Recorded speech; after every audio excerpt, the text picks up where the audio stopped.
اپنی زندگی کی کتاب ہر کسی کے سامنے نہ کھولا کرے، کیونکہ چند ہی لوگ اس کے اوراق سمجھ سکتے ہیں، باقی صرف جاننے کا تجسس رکھتے ہیں۔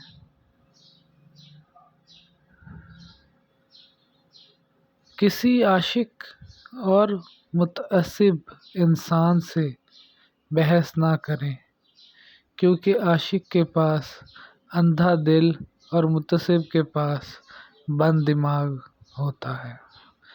بہت سے لوگ دنیا میں جان بوجھ کر دھوکہ کھاتے ہیں۔